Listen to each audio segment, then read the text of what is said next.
partir de agora você está em Conexão Legal. Eu gostaria de agradecer a você aí de casa que enviou os e-mails para o idc.org.br, que também compartilhou conosco pautas, compartilhou conosco as suas sugestões e as suas dúvidas. Meu muito obrigado. Se você ainda não teve aí o seu retorno, espere um pouquinho, que nas próximas semanas você estará recebendo. Nós temos uma quantidade muito grande de e-mails a responder e o nosso pessoal já está trabalhando nisso. O pessoal aqui do IDC está empenhado em retornar aí as suas dúvidas. Muito bem. O programa de hoje nós vamos tratar um pouquinho dos desafios da nossa presidenta eleita Dilma Rousseff. E, para tanto, eu tenho o prazer de receber aqui no Instituto Internacional de Direito Comparado o deputado estadual do Estado de São Paulo, eleito, Marcos Neves. Bom dia. Bom dia. Tudo bem? Tudo bem. Prazer em tê-lo aqui novamente. Prazer é nosso. É muito bom recebê-lo, principalmente um deputado novo, atuante aí na região, que quer vontade de mudança. Com certeza, né? Vamos trabalhar para que isso aconteça. Verdade. E as nossas reformas? Os desafios aí da nossa presidente eleita? Reforma política, reforma tributária, principalmente a tributária. Qual é o seu ponto de vista e o que nós podemos aí ajudar e trabalhar para que ela se perfaça? Todo começo de governo a gente ouve esse assunto, né? É a reforma política e a reforma tributária. Principalmente a reforma tributária, porque o país hoje, você compra um produto e a carga tributária é muito grande, né? A população sofre isso todos os dias, desde o dia que sai de casa até no seu retorno. E o governo, tanto do FHC, do governo Lula e agora da presidenta Dilma, tem falado nos começos de governo dessa reforma. A gente vê que o Congresso, esse novo presidente que foi eleito agora, já pautou isso como prioridade. A gente espera que em São Paulo, como deputado estadual, vamos reforçar da bancada do PSC, do partido do qual eu faço parte, para que isso aconteça, né? Para que os deputados do PSC em Brasília também reforcem essa questão. A população hoje não consegue mais pagar essa carga tributária enorme, os empresários também na contratação dos funcionários não conseguem mais hoje competir com os produtos que vêm de fora, né? O produto que vem da China hoje não tem como se competir e também a questão da reforma política, que é já um sistema muito arcaico, um sistema antigo no qual privilegia, às vezes, o poder financeiro. E isso não deve ocorrer num país como o Brasil. Sim. A questão do Congresso já ter se manifestado em prol de mudanças, em prol de toda essa conjuntura de reformas, eu me lembro lá quando o Lula ganhou a primeira vez, o Congresso também estava animado dessa forma e isso não veio à tona. Foi uma falha do Congresso ou do Poder Executivo? Eu acredito que é do Poder Executivo, porque quando você fala em reforma tributária, atinge os governos de Estado, né? Você tem que combinar com o governador, né? Combinar também com os senadores e combinar com os deputados. Então, quando você tem um aspecto também de perda de arrecadação, né? Os estados também têm essa preocupação. Com certeza, né? Você tem aquela famosa Lei Candir, que no ano passado, se o Congresso não aprovasse, né, aquela readequação, o Estado de São Paulo perderia milhões, né, em recursos. Então, tudo isso é um jogo de interesse, tanto dos estados do Nordeste, como também do Sudoeste, que são estados que realmente arrecadam muito. Então, isso vai ter que ser muito bem elaborado. Acaba-se não aprovando por conta disso, porque tira-se daqui e joga para lá. Perde-se de lá, que também perde daqui. E aí acaba-se não tendo a reforma tributária. Eu acredito que agora os governadores têm que sentar realmente com a presidenta e também com os deputados e os senadores, para tentar achar um denominador comum para que todo mundo perca um pouco e que a população saia ganhando nessa reforma tributária.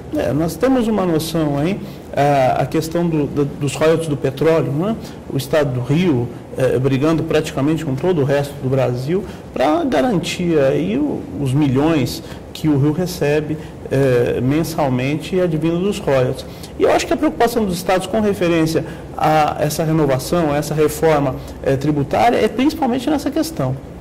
Mas não fica só aí. O que o deputado estadual pode, não digo forçar o governador, mas influenciar o governador para que promova, junto ao Congresso Nacional, junto ao Poder Executivo Federal, uma reforma tributária, porque ela é urgente, não é isso? Os setores industriais, os comerciais, não só do Estado de São Paulo, mas acho que de todo o Brasil, anseiam por isso. A carga tributária no Brasil, ela está perfazendo quase 36% do PIB, o que é uma ofensa ao cidadão que paga impostos. Eu me sinto ofendido de pagar 27,5% como pessoa física e ainda ter incidente sobre até o arroz e o feijão que nós comemos, uma carga tributária de 18%, por exemplo, de ICMS. Isso é ofensivo, principalmente na carga tributária da cesta básica. Qual é a sua posição, deputado? Então, São Paulo hoje já existe algumas reformas que foram feitas de redução do ICMS, né? E existe aquela guerra fiscal que houve há anos passados do ISS, qual acabou, né? Que todo mundo paga 2%, no mínimo 2%. Então, isso acabou aquela guerra fiscal dos municípios. Mas existe hoje em São Paulo, que é uma das coisas que nós vamos brigar também, para ajudar os municípios de São Paulo, que é a questão da distribuição do ICMS. O ICMS hoje é distribuído por uma conta que se faz pela industrialização dos municípios. Então, quando o município tem mais indústrias, né, ele recebe mais. E quando não tem, quando tem menos, recebe menos. O caso lá, um exemplo típico de Carapicuíba e Jandira. São municípios populosos, principalmente Carapicuíba, mas nós recebemos pouco ICMS, porque nós não somos uma cidade industrializada, que tem muita indústria, que tem muita empresa. Mas consome muito. Consome muito. Tem 500 mil habitantes, né? Então você hoje, existe uma briga aí entre as cidades. Que são aqueles que pagam a conta, não é isso? Quem paga a conta, porque ele vem aqui em São Paulo, ele compra, ele vem em qualquer outro lugar, ele acaba comprando e mora lá. E a gente recebe por um percentual. Deputado Marcos Neves, desculpa atrapalhar, mas nós vamos para um rápido intervalo e já voltamos. Tá. Continuamos no próximo bloco. Você de casa, não se esqueça. Se você tem dúvidas ou sugestões a respeito desse programa ou dos anteriores, acesse lá www.iidc.org.br e compartilhe conosco também as suas sugestões. Até o próximo bloco.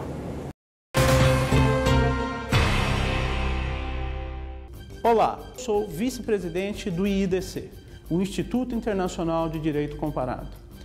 A missão principal do nosso instituto é integrar todos os seres em uma sociedade melhor, desenvolver não só o direito, mas também o indivíduo. Gostaria de ter você conosco. Faça você parte ou não do mundo jurídico. O IIDC foi feito para todos nós. Acesse o nosso site iidc.org.br. Lá você encontrará dicas importantíssimas para o seu dia a dia e também artigos de pessoas renomadas. O Instituto Internacional de Direito Comparado também está com você no que tange a promoções. Lá, você preenchendo o seu cadastro, você pode receber um livro do professor Regis Oliveira, presidente do nosso Instituto, e por vezes também de entrevistados. Meu muito obrigado e esteja conosco. iidc.org.br. As relações internacionais sempre foram o principal alicerce do desenvolvimento humano, desde as relações comerciais, sociais e culturais. Esse mesmo direito não só é indispensável nesse contexto, mas serve como instrumento de desenvolvimento social, moral e essencialmente ético. Foi assim que todas as nações se desenvolveram. O Instituto Internacional de Direito Comparado tem como missão aprimorar e estabelecer normas mais claras do desenvolvimento da sociedade. Filie-se ao Instituto, preencha sua ficha e ganhe um livro do Dr. Regis de Oliveira. É fácil, entre no site www.iidc.com.br, clique em Cadastre-se, preencha o formulário e concorra ao livro.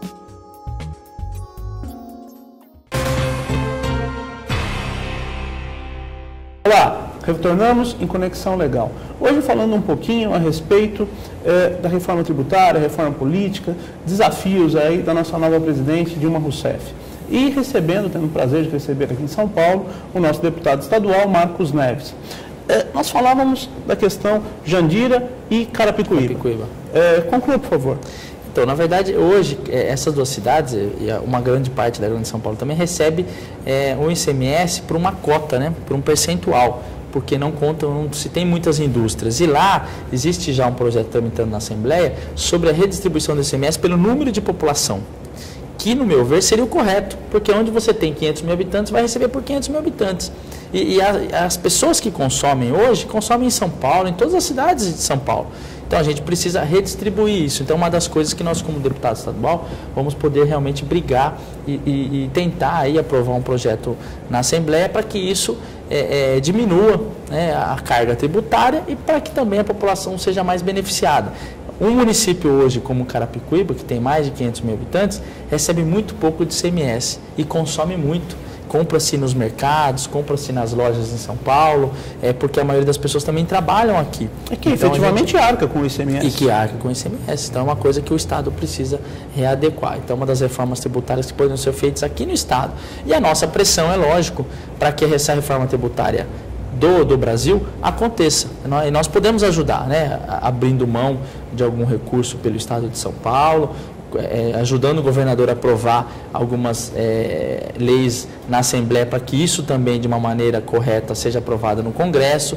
Nós vamos estar à disposição para que isso aconteça. O brasileiro não aguenta mais pagar tanto imposto como se paga, né? Então, sim, a gente precisa ter essa mudança. E todos os governos que passam vêm com a mesma história. Espero eu que com a presidenta Dilma, que é uma mulher de garra, uma mulher que tem um perfil de gerência, né, ela possa realmente colocar isso em prática para que o país ganhe. Perfil administrativo, literalmente. Perfil administrativo. Né? A gente vê hoje que... Porque assim, nós não víamos no governo Lula. Nesses últimos dias a gente tem visto, até a imprensa tem falado isso, ela tem aparecido muito menos do que o presidente Lula e tem agido muito mais, ela tem realmente participado mais, ficado mais. Algumas pessoas do governo, eu estive em Brasília semana passada, dizem que ela sai do palácio meia-noite.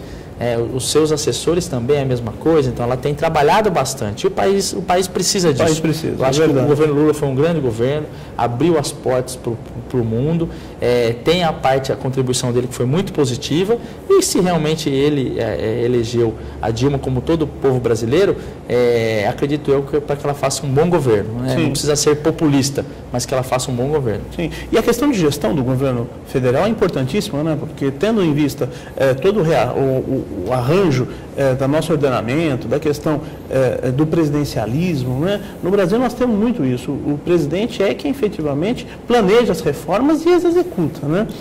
E o nosso Congresso está muito apático, não é, deputado? Ela hoje tem uma vantagem do presidente Lula e até do Fernando Henrique, na época, que ela tem uma grande maioria. Sim. Prova disso foi a eleição do presidente, né, da Câmara e também do Senado. Sim. Hoje está unido. Então nós temos que aproveitar essa união dos partidos, aproveitar o momento que ela contemplou todos os partidos no governo para fazer essas mudanças. As mudanças não são fáceis, porque é aquilo que eu falei, ela atinge outros estados. E quando você atinge o estado de origem do deputado e do senador, ele já recua. Então nós precisamos aproveitar essa maioria que ela tem no Congresso hoje. O nosso Congresso Nacional, ao longo dos anos, principalmente no governo Lula, também no governo Fernando Henrique, mas no governo Lula me pareceu mais patente, ele tem se mostrado extremamente apático. Só votando medidas provisórias, não efetivamente participando das mudanças do nosso país, deixando com que o Executivo se tornasse maior do que ele já é. Acredita que isso vai continuar agora na gestão da presidente Dilma? A gente viu também que teve uma renovação pequena do Congresso, né? Existe lá, essa renovação não foi tão grande. E você tem um público maior de mulheres, de jovens, né, que se elegeram agora. Principalmente no Senado? No Senado também, né? Você pega o Aécio Neves, né? O próprio Aloysio, que é um senador que também veio com uma grande votação, a Marta, por São Paulo. Eu acredito que com essas figuras lá hoje, vai dar um ânimo para o Congresso, né? O Congresso passou por uns problemas também difíceis na legislatura passada, que eu acho que foi resolvida no passado. O Renan, das passagens aéreas, né, das verbas para as entidades. Eu acho que está tendo uma faxina, tem que ter essa faxina, para que amanhã os deputados federais e também os senadores possam realmente estar lá aliviados, né? E a imprensa também ajudar. A imprensa tem um papel importante nisso, de divulgar realmente o que está sendo feito de bom lá. Isso é muito importante, também anima o deputado, anima o senador, para que ele trabalhe ainda mais, né, naquilo. Eu acredito que o período também dos deputados em Brasília acaba sendo um período curto, então ele tem que aproveitar isso, né, esse período que ele fica lá, porque ele tem que voltar para a sua base. A maioria dos deputados chegam lá na segunda noite e retornam para a sua base quinta noite. Esse período que ele está lá, ele tem que trabalhar, e a população que está aqui do outro lado entende isso, que ele tem que estar lá para ajudar a população. E a imprensa também, acredito eu, que tem que ajudar a divulgar realmente o que está sendo feito de bom. E divulgar também aquilo que não está sendo feito. Nós temos que ter uma cobrança maior das pessoas que estão lá. Porque as pessoas que estão lá estão sendo bem pagas, têm a sua assessoria, e elas têm que realmente defender a população com unhas e dentes naquilo que a população precisa. Sim. Na sua opinião, a reforma política, no aspecto da reforma política, o Brasil hoje está amadurecido, do ponto de vista até político, para bancar essa reforma? existe também os interesses, né? Onde você tem os interesses dos deputados e dos prefeitos, né, que estão nas cidades. Eu sou favorável ao voto distrital misto, que é aquela questão da pessoa votar num candidato a deputado daquela região, né, para você não ter que ficar andando 400, 500 quilômetros, né, e buscando voto numa cidade.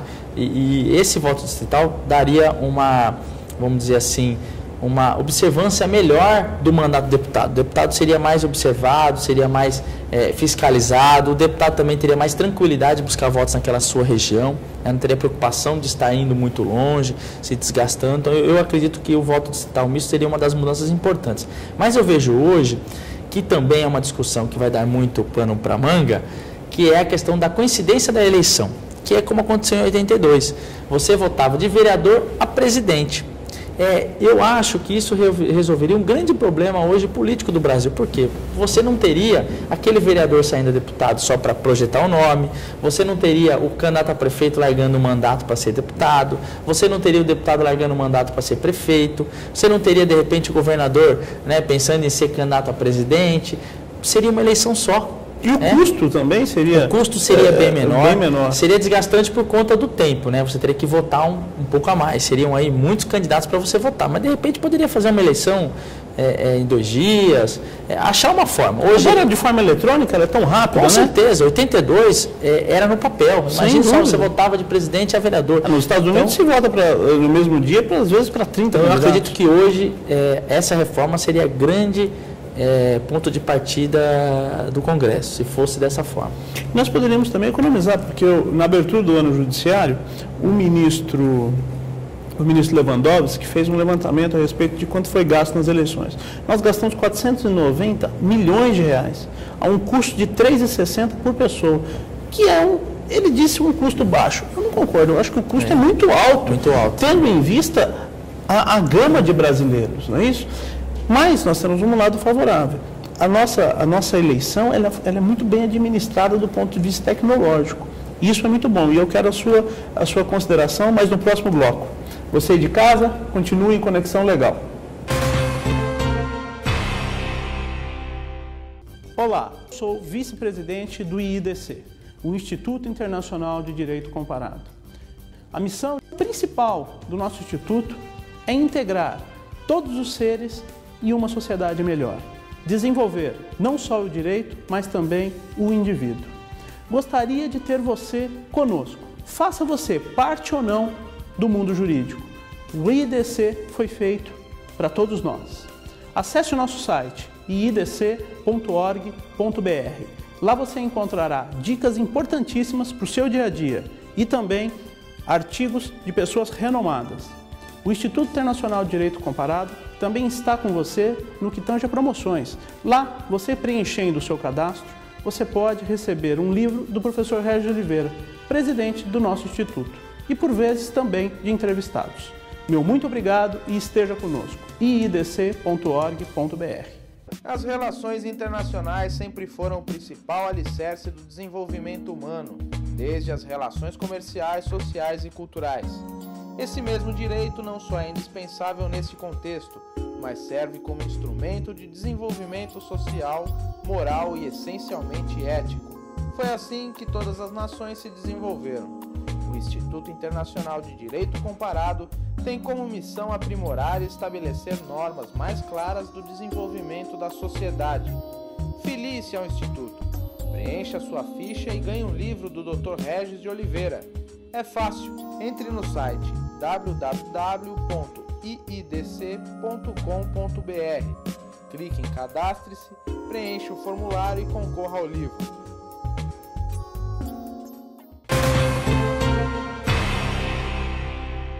Olá, retornamos nesse último bloco do Conexão Legal. Eu gostaria, antes de iniciar, de lembrar você de casa. Acesse o nosso site iidc.org.br, compartilhe conosco as suas opiniões e concorra a livros que são semanalmente sorteados no nosso site.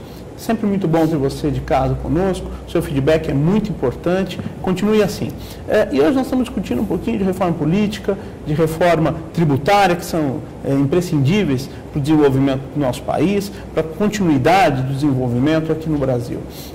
E no bloco anterior nós terminamos com a questão das eleições. Na abertura do ano judiciário, o ministro Lewandowski fez uma apresentação de contas para o povo brasileiro, constatando que foi gasto nas eleições 490 milhões de reais, a um custo de mais ou menos R$ 3,60 por eleitor.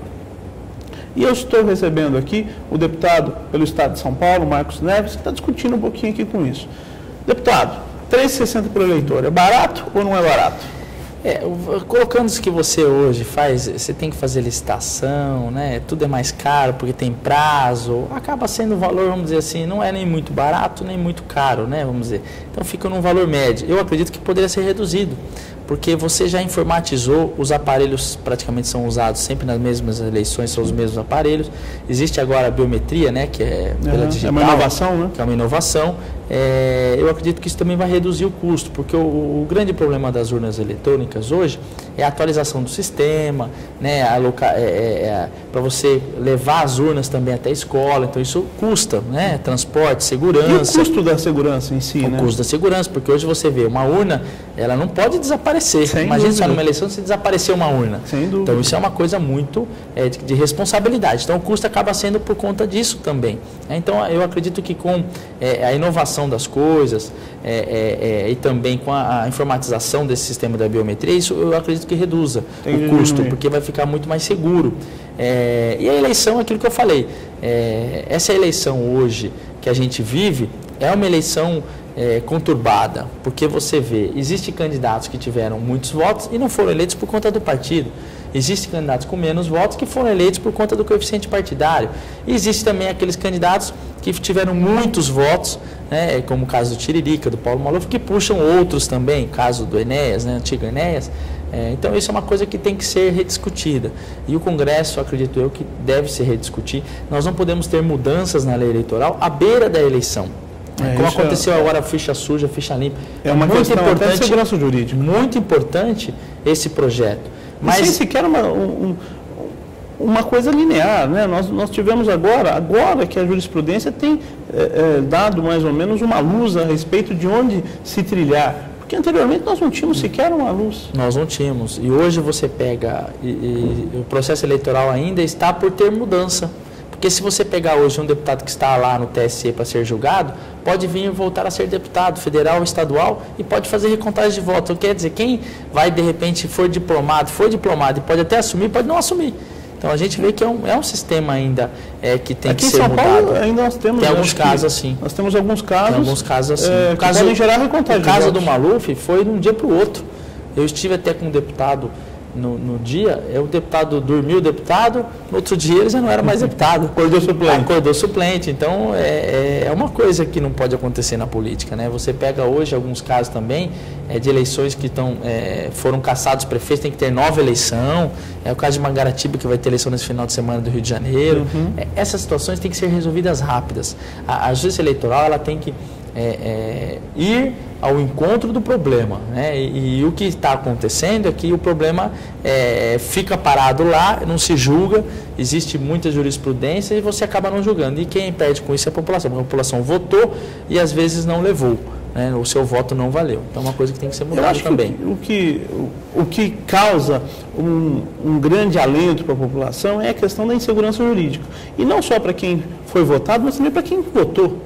Porque tem o respeito àquele voto dado àquela pessoa, aquela confiança, porque o voto é uma questão de confiança. 4 anos, né? É um cheque em branco que você dá para o cheque em branco dado ao candidato, dado a uma outra pessoa. E essa questão, como você muito bem lembrou, é uma questão importante. A justiça tem que ser muito ávida nesse sentido. E dar um retorno não só para o deputado, para o candidato, mas essencialmente para o eleitor. É isso, porque o final de todo esse processo é que o eleitor seja consagrado, porque o ideal da democracia é justamente consagrar o povo. Com referência ao voto distrital misto, muito se discute a respeito dele, muitas questões ainda não estão bem definidas com referência ao voto distrital misto, mas parece que há um consenso, pelo menos no Congresso Nacional, de que ele é o melhor caminho. Você me disse que isso também é a sua opinião, mas explica um pouquinho para o pessoal de casa por que o voto distrital misto está aí no bem-querer da maioria dos políticos. Na verdade, você teria uma região como a nossa da região da Grande São Paulo, vamos dizer assim, de Osasco a Araçariguama, 10 municípios, você teria lá 12, 20 candidatos daquela região, no qual o eleitor poderia votar nesses candidatos. E esses candidatos poderiam atuar nessa região, né? Ou, vamos dizer, poderia atuar nessa região e na capital. Então, você teria lá 50 candidatos. Você teria um número menor de candidatos, né? Um gasto menor da campanha, e também o eleitor teria menos, assim, opções daquela região. Não seriam opções de porque a pessoa é bonita, aparece na televisão, porque ele é engraçado, aparece na televisão. Você não teria essas opções, você teria umas opções que realmente fossem defender aquela região. E é muito importante isso. Você vê hoje a região do Grande ABC... Regionalismo, né? Regionalismo. Você vê a região do Grande ABC, ele é muito bem direcionado. Os políticos, eles acabam sempre defendendo aquela região, a região do interior, os políticos se unem. E a nossa região aqui acaba sendo uma região meio fragmentada. Você tem aqueles representantes, mas a Grande São Paulo se confunde com São Paulo, se mistura, né? Então você tem representantes que ajudam, outros que não ajudam, que tiveram voto, que só foram lá na época de eleição, e essa regionalização seria importante por conta disso. Ela é muito importante. Existe uma discussão na questão de vereador. Você pega, como é que o vereador iria regionalizar no seu bairro? Ali já seria mais difícil, mas nesse caso o vereador seria eleito pelo município, não teria regionalização. E também tem uma discussão que é o voto em lista, que é uma coisa que eu ainda tenho dúvidas. A população votaria no partido e o partido elegeria uma lista, né? Primeiro, segundo, terceiro, quarto, quinto até o 20º.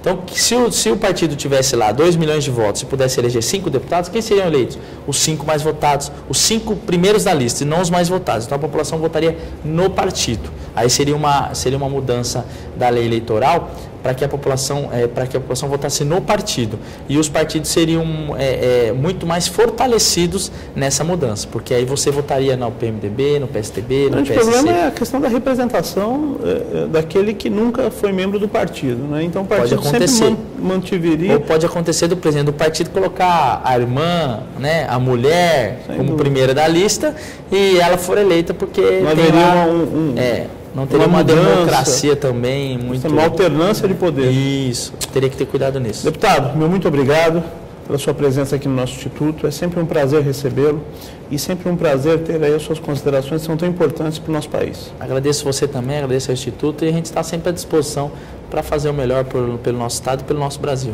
Muito obrigado. Você aí de casa, não se esqueça. Se você tem alguma consideração, alguma dúvida, ou até mesmo alguma questão para fazer para a gente, ingresse lá, idc.org.br, e também no e-mail que aparece aqui na tela, e compartilhe conosco. Meu muito obrigado, até a próxima semana em Conexão Legal.